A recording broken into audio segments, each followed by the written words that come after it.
before history was written.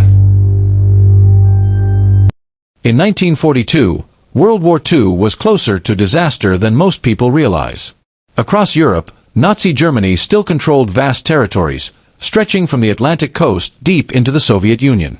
In the Pacific, the Japanese Empire seemed unstoppable, moving faster than anyone believed possible.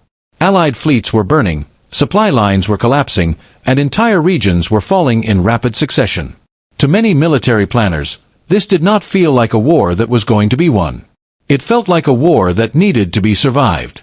At this moment, the Allies faced a brutal reality.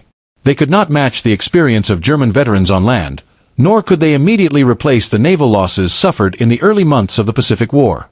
Every battle cost ships, aircraft, and trained crews that could not be easily replaced. Morale was fragile, resources were strained, and time seemed to favor the Axis powers. The natural instinct was to look for a single decisive battle, one heroic clash that could reverse the course of history.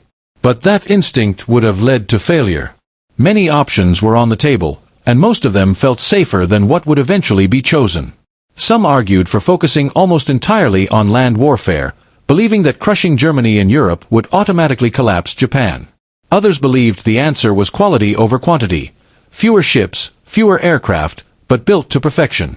There were even those who thought patience alone would bring victory, that the Axis would eventually overextend and collapse under their own ambition. All of these ideas had logic behind them. And all of them were wrong.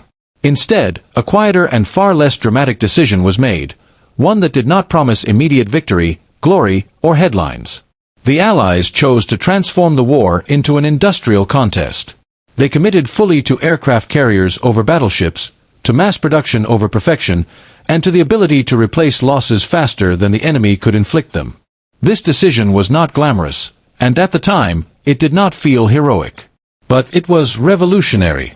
The aircraft carrier became the centerpiece of this strategy.